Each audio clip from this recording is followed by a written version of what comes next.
कथावाचक की चोटी काटी, सिर मुंडवाया, महिला के पैर पर नाक रगड़वाई और हारमोनियम तोड़ दिया। कथावाचक ने बताया कि आरोपियों ने कास्ट को लेकर सवाल किया, फिर बदसलूकी शुरू कर दी। उनके साथी व्यास संत सिंह के साथ भी दबंगों ने मारपीट की। वजह ये थी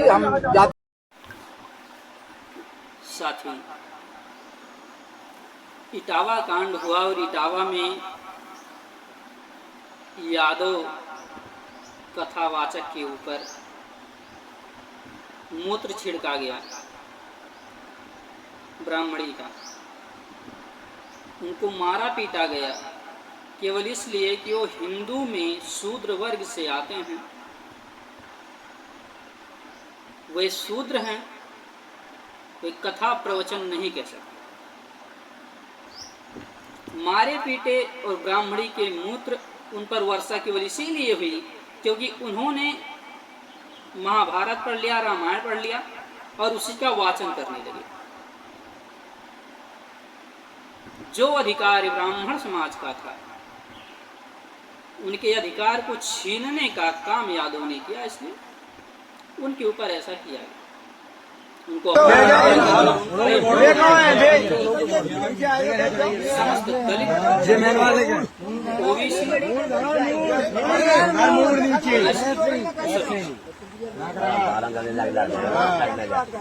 और ऐसा कब तक होता रहेगा जब तक आप अपने 85% ब्राह्मण के गांव में आके तुमने मतलब छत्रपति साहू जी महाराज, बिरसा मुंडा, जीवन संघर्ष को आप नहीं पढ़ेंगे।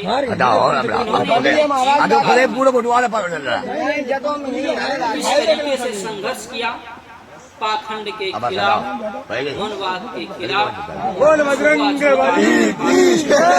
लड़ी।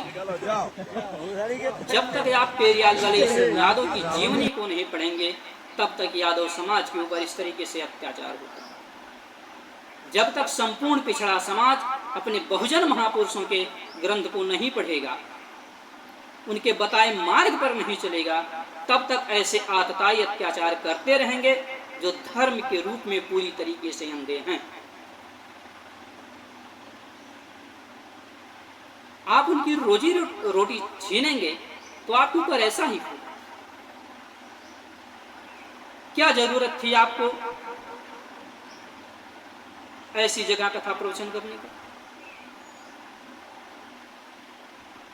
एक सोची समझी साजिश के तहत आप लोगों के ऊपर अत्याचार किया गया, आपको प्रताड़ित किया गया, आपको दबाने का प्रयास किया। बहन देविका पटेल मध्य प्रदेश में प्रवचन कर रहे थे, उनके प्रवचन को खंडित किया गया, रोका गया उनको कथा कहने से। क्या जरूरत थी? अरे पढ़ो महामना राम स्वरूप वर्मा जी को, जिन्होंने आर्यक संघ की स्थापना की, संपूर्ण पिछड़े समाज को एकजुट करने का काम किया। उनके इतिहास को पढ़िए, पढ़िए विश्व रत्न परम पूज्य बाबा साहब डॉक्टर भीमराव अम्बेडकर जी के जीवन संघर्ष को, जिन्होंने संविधान के द्वारा आपको हक अधिकार दिया, आपको चलने फिरने बोलने का अधिकार दिया, जातवर्ण व्यवस्था को खत्म किया, मनुस्मृति को जलाकर राख किया, केवल इसीलिए कि उसमें लिखा हुआ स्त्री शूद्रों नाम दाम, स्त्री और शूद्रों को पढ़ने का अधिकार दिया। और जिनका कानून, जिनकी स्मृति आपको पढ़ने से रोकता था, आप उसी को पढ़ के और प्रवचन करने गए। उनके यहाँ जो सदियों से आपको वेद रामायण का पाठ सुनाया करते थे, उनको आप पढ़ाने चले गए। यही वजह था कि गाय से पवित्र, गंगा जल से पवित्र इटावा वाली भाभी के पेशाब को आप लोगों के ऊपर छिड़का गया। आपको सोचना होगा कि आप कितना भी वेद पाठी हो जाए, रामायण पढ़ लें, गीता पढ़ लें, पुराण पढ़ लें, उपनिषद पढ़ लें, तब भी आप उनकी बराबरी नहीं कर सकते, क्योंकि वो जाति में ऊंचे हैं। उनको धर्म अधिकार दे रहा है, आपको धर्म अधिकार नहीं देता कि आप वेद पाठी बड़े, आप कथावाचक नहीं।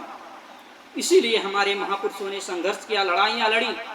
पेरियाल ललित सिंह यादव जी ने सच्ची रामायण लिखी, उसको पढ़िए।